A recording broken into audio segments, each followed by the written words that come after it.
A'udhu billahi minash shaitanir rajim. Bismillahir rahmanir rahim. I welcome you all in the online lab of applied physics.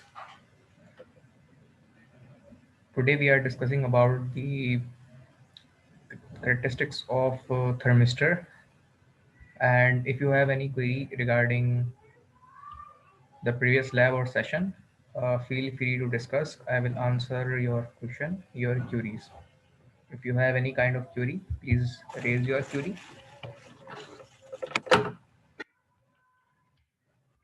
Otherwise, I start my lab. So you can start. Okay, in last lab we have discussed, we already discussed about the uh, capacitor charging, discharging, and other kind of electromagnetic spectrum. So, in this lab, we are discussing about the electrical parameter of thermistor. That is thermistor type. There are two types of thermistors: NTC and PTC. So, coming towards the manual, which I already shared with you in our WhatsApp group. Hopefully, my voice is clear and screen share you as well. Yes, sir. Comes to the All theory. clear. Comes to the theory, NTC and PTC thermistors. NTC stand for negative temperature coefficient and PTC stand for positive temperature coefficient. This is a thermistor. And what is thermistor? Thermistor is a type of electric device. Here I am sharing my screen of Google. A thermistor is a type of resistor whose resistance is strongly depend on temperature. That means if we increase the temperature on the surface of thermistor on this junction, the resistance of this device would be changed, and particularly the kind of resistance we are measuring. So this is the main thing which are using and observe at this stage. अ, तो thermistor एक इस तरह की device होती है जो कि temperature provide करने के नतीजे में रेजिस्टेंस को वेरी करती है। अच्छा, ये इस तरह का बना हुआ होता है, ठीक है। ये लिखा हुआ भी है इस पे, अगर मैं आपको नजर आ रहा हूँ मैं थोड़ा और जूम कर दूँ। एनटीसी कहलाता है ये, एनटीसी ये 10D-09। तो 10D9 का मतलब जो है वो यही है। NTC stand for negative temperature coefficient. And इसी के बिहाफ पे इसकी यहाँ पर स्पेक्स वगैरह भी लिखी हुई हैं।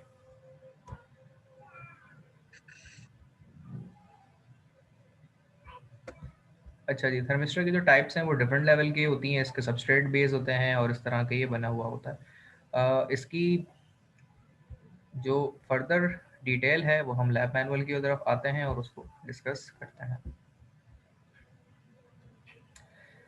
दी सेमीकंडक्टर ट्रांसड्यूसर। ट्रांसड्यूसर एक ऐसी डिवाइस होती है जो कि आपके एक फिनोमेना ऑफ सिग्नल को अनदर फिनोमेना ऑफ सिग्नल में कन्वर्ट करता है। That means transducer is a type of device which convert your physical phenomena into electrical signal. ठीक है, जैसे आपका माइक है। माइक अगर आपने देखा हो तो माइक में हमारी फिजिकल वॉइस ऑफ सिग्नल जाती है, लेकिन सिस्टम को वो माइक इलेक्ट्रिकल सिग्नल में कन्वर्ट करता है। ठीक है, माइक आपने देखा है, कनेक्शन माइक का जो होता है, मैं फिजिकल माइक की बात नहीं कर रहा हूँ, मतलब उसके अंदर जो Yes, इटसेल्फ sir.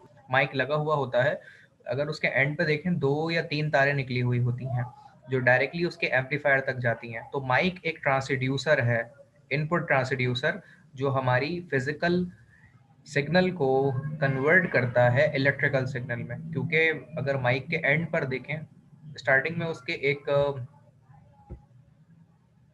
ऊपर का हेड होता है जिसमें वॉइस आपकी एब्जॉर्ब होती है और उसके आउटपुट के नतीजे में ट्रांसड्यूसर इलेक्ट्रिकल सिग्नल प्रोड्यूस करता है माइक। और वो भी 2 तारे 3 तारे जो कि उसके नीचे के हिस्से में लगी हुई होती हैं, वो 2-3 तारों के जरिए से आपके सिस्टम को इलेक्ट्रिकल में कन्वर्ट करके प्रोवाइड करता है आपका साउंड, और देन एम्पलीफाई उसे एम्पलीफायर करता है एंड देन चीज़ें फुलफिल होती हैं। तो इस तरीके से हम इसको एज अ ट्रांसड्यूसर लेते हैं।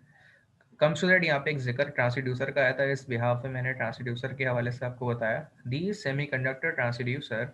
सेमीकंडक्टर डिवाइस कौन से होते हैं, कोई बताएगा? What are the semiconductors? Any one of you have an idea about semiconductor?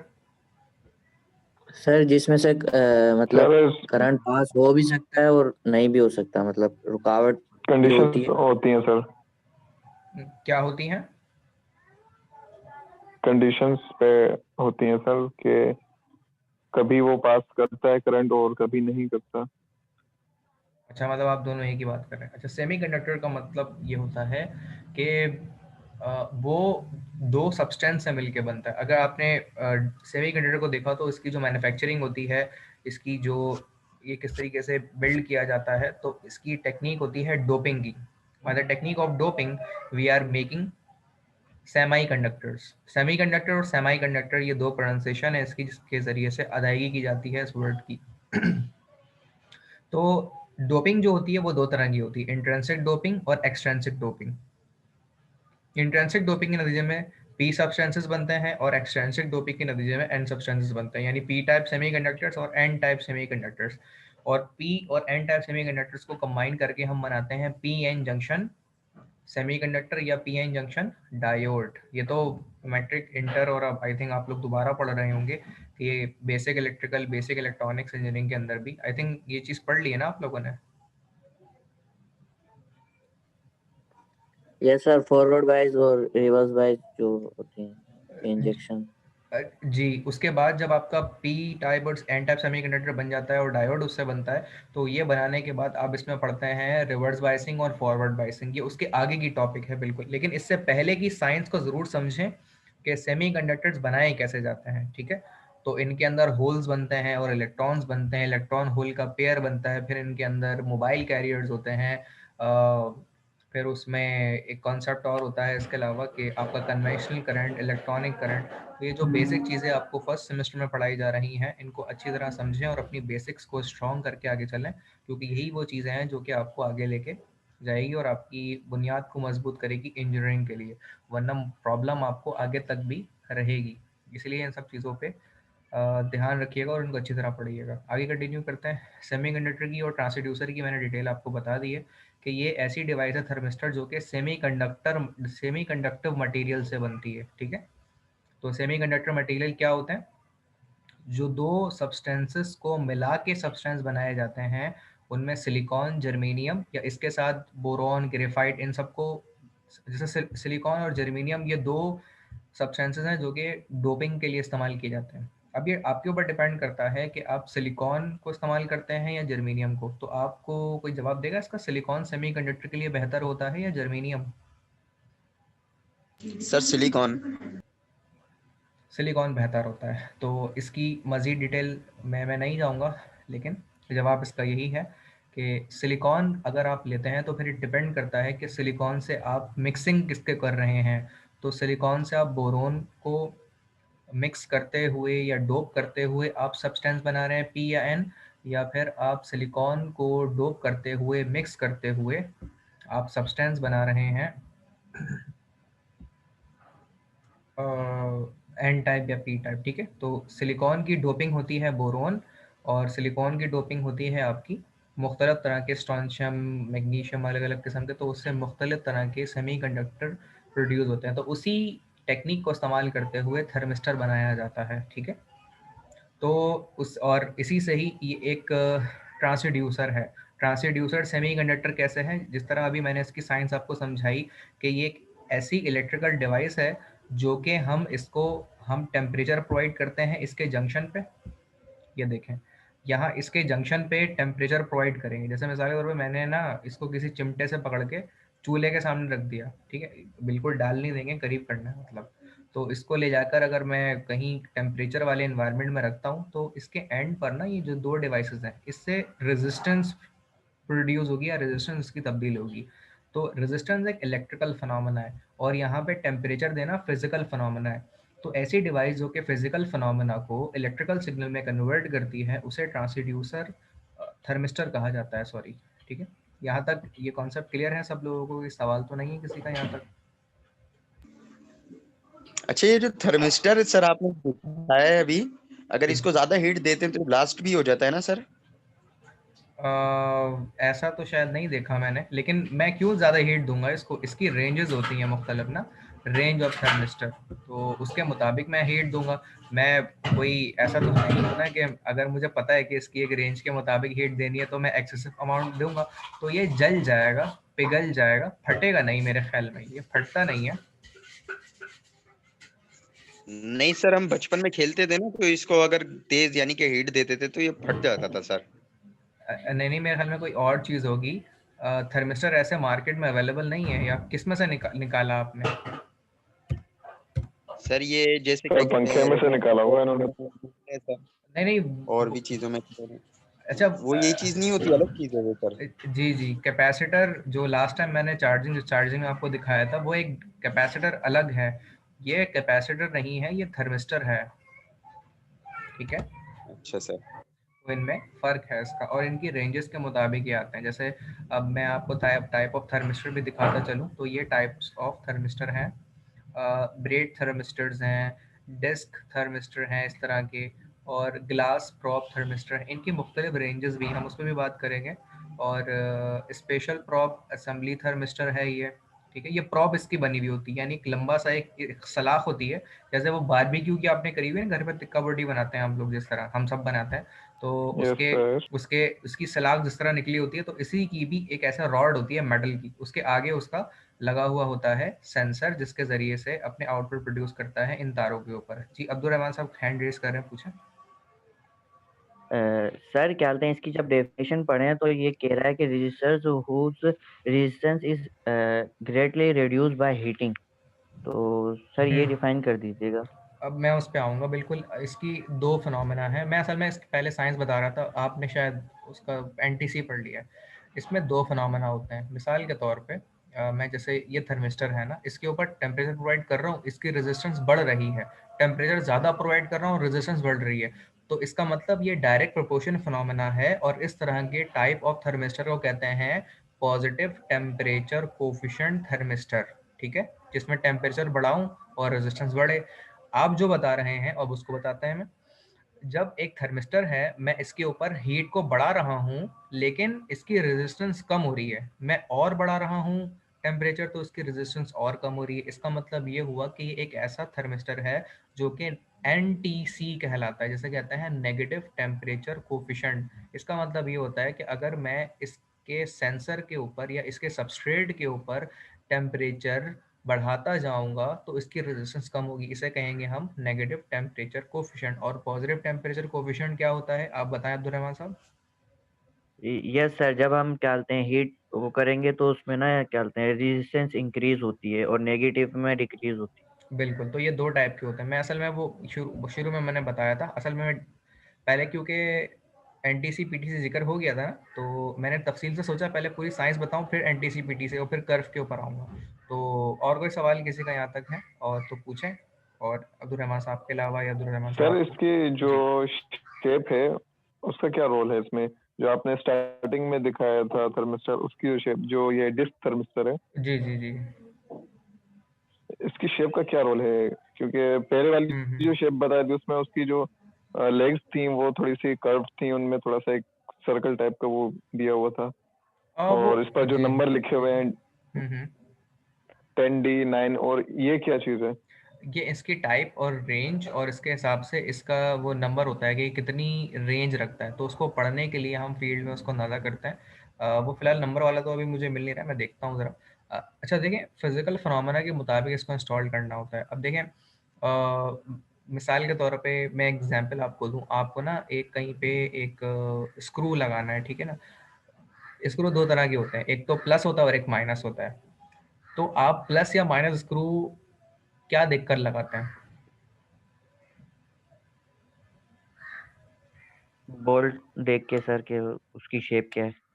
Shape देख के, और दूसरा आपके पास प्लस है या माइनस है, ये देख के भी तो लगाते हैं। Yes sir. ठीक यस है, सर। कि वो पेचकस आपके पास एक मुंह का है या चार मुंह का है, तो उसके मुताबिक आप लगाते हैं। अब आपने अगर एक नट लिया है एक मुंह वाला, लेकिन आपके पास पेचकस चार मुंह वाला है, तो क्या आप उसे लगा सकेंगे उसे? No sir. अब नो इसी सर। अब इसी तरीके से बहुत सारे फिनोमेना ऐसे होते हैं जहां पर उसकी शेप को बहुत मैटर रखा जाता है। जिस तरीके से हम एक, अब स्क्रू तो दोनों ही है ना भाई, थर्मिस्टर तो दोनों ही है, और दोनों का काम एक ही है। तो लेकिन मसला ये है बाज़ औक़ात शेप का बहुत मैटर होता है और हम इनको इधर-उधर लगाते हैं। अच्छा एक कॉल आ रही है, मैं ज़रा रिसीव करूँ, इसको तब तक देखें और थोड़ा पढ़ें। मैं फिर उसे वहाँ से ओके कंटिन्यू सर। करता हूँ। 1 मिनट बस ब्रेक लूँ।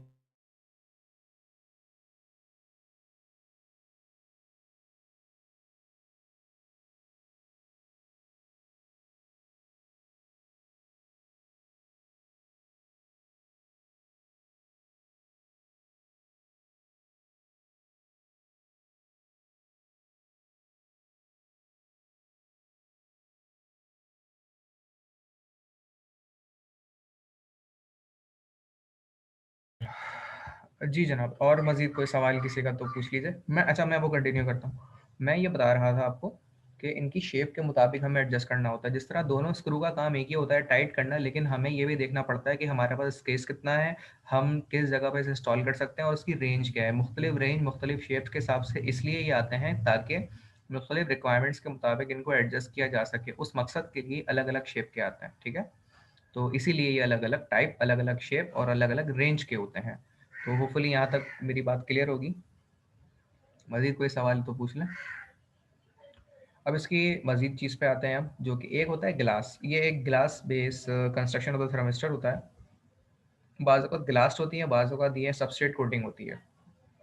और ये कोटिंग इसलिए की जाती है ताकि ये बहुत ज़्यादा टेम्परेचर से पिघल ना जाए, लेकिन इसकी रेंज के मुताबिक होती है। ऐसा नहीं है कि पिघल ना जाए तो पिघलेगा ही नहीं, बल्कि पिघल जाएगा ऑब्वियसली। इसकी रेंज से एक्सीड करेंगे आप तो इसमें एक थर्मिस्टर चिप होती है ऊपर। अच्छा ये एक ऐसा जंक्शन होता है जिसमें एक सबस्ट्रेट और दूसरे सबस्ट्रेट को लाके वो किया जाता है, यहाँ पे कपल किया जाता है यहाँ पे लाके से। एक इलेक्ट्रोड है, ठीक है, ये इलेक्ट्रोड होते हैं इसके। फिर ये एक पैकेज के अंदर बाउंड किया जाता है और उसके बाद आखिर में इसके टर्मिनल्स निकल जाते हैं, ठीक है, और उन टर्मिनल्स के ऊपर हम रेजिस्टेंस को मेजर करते हैं। जी जनाब, कोई सवाल है तो पूछें।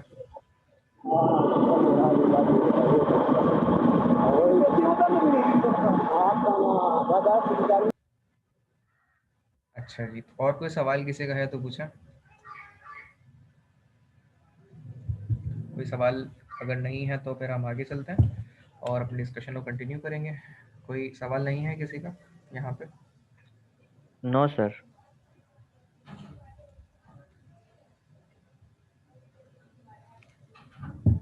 ओके, आतिफ रसूल साहब भी आ गए हैं तो हम आगे कंटिन्यू करते हैं। इंटरेक्टिव सेशन है तो हम इसको एक इंटरेक्टिव वे में रखते हैं ताकि सब लोग अपने आंसर्स हासिल कर सकें क्वेश्चंस के बिहाफ पे। कंटिन्यू करते हैं कि the these semiconductor transducer exploit high sensibility of semiconductor material toward temperature. मतलब ये एक ऐसी डिवाइस है जो कि हाई सेंसिबिलिटी रखती है और अपनी रेजिस्टेंस को चेंज करती है टेम्परेचर के चेंज होने के नतीजे में। इस चीज़ को भी मैं वैसे तो एलैबोरेट कर चुका हूँ। The coefficient of temperature is much higher than the one of RTD। अच्छा RTD क्या होता है? Resistance temperature detector. RTD resistance temperature detector होती है। एक ऐसी डिवाइस है जो कि टेम्परेचर को बढ़ने के नतीजे में अपनी रेजिस्टेंस तब्दील करती है, ठीक है। मैं RTD के हवाले से बता देता हूँ आपको। RTD क्या होती है? RTD इसकी बात करते हैं जनाब। ये होता है RTD, ये मैंने फील्ड में देखा भी था और इस तरह टाइप का भी होता है, इस तरह लैब्स में भी हमारे इंस्टॉल हुए में RTDs। तो मैं इसके बारे में पहले बताता हूँ कि RTD होता क्या है। रेजिस्टेंस टेम्परेचर डिटेक्टर इसका नाम है और ये एक रेजिस्टेंस थर्मोमीटर होता है। रेजिस्टेंस थर्मोमीटर का मतलब ये होता है कि ये अपनी रेजिस्टेंस को तब्दील करता है टेम्परेचर चेंज होने के नतीजे में, तब्दील होने के नतीजे में। तो resistance temperature is also called resistance temperature detector are sensors use to measure temperature. Temperature measure करने के लिए इसे इस्तेमाल किया जाता है। तो आप सोच रहे होंगे इससे रेजिस्टेंस से टेम्परेचर कैसे मेजर किया जाएगा या RTD से टेम्परेचर कैसे मेजर किया जाएगा। मिसाल के तौर पे एक डिवाइस है, ठीक है, इस तरह की रॉड टाइप की है। तो मैंने उसको बहुत ज़्यादा हाई टेम्परेचर स्टोव पे चूल्हे के करीब रख दिया और उससे जो रेजिस्टेंस मुझे मिल रही होगी ना, उसको मैं लेके अपनी किसी डिवाइस में इंस्टॉल कर लूँगा, माइक्रो कंट्रोलर, और उसको कैलिब्रेट करते हुए स्केल करते हुए बताऊंगा कि जी इतना टेम्परेचर इतने रेजिस्टेंस के बराबर है, इतना टेम्परेचर इतनी रेजिस्टेंस के बराबर है, और इतना टेम्परेचर इतनी रेजिस्टेंस के बराबर है। तो जब मैं टेम्परेचर को बढ़ाऊंगा या कम करूंगा तो रेजिस्टेंस तब्दील होगी, जिसको मैंने स्केल किया हुआ होगा।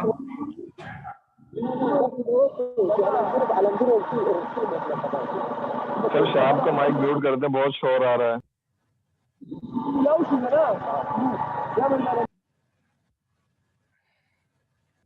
अच्छा जी, तो बहरहाल कंटिन्यू करते हैं हम।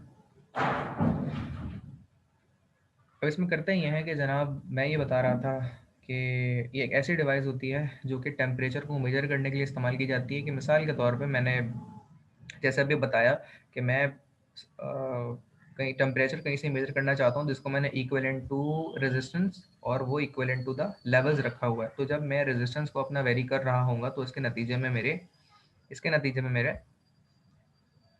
रेजिस्टेंस तब्दील होगी, जिसको मैंने स्केल किया होगा अपने पैरामीटर्स माइक्रो कंट्रोलर या आर्डिनो के ज़रिए से, यानी डिवाइस के ज़रिए से। तो मैंने इसको ना पहले से प्री डिफाइन किया होगा कि जनाब जब इतनी मेरी टेम्परेचर के नतीजे में रेजिस्टेंस तब्दील हो तो इसको इतना डिग्री पड़े मेरी डिवाइस या मेरा कंट्रोलर, और जब इतना टेम्परेचर हो तो रेजिस्टेंस के बिहाफ पे वो इतना कंट्रोलर जो है पढ़े उसे और मुझे दिखाए। तो इसकी बाकायदा प्रोग्रामिंग और इसकी कैलिब्रेशन बाकायदा करनी होती है लगाने के बाद।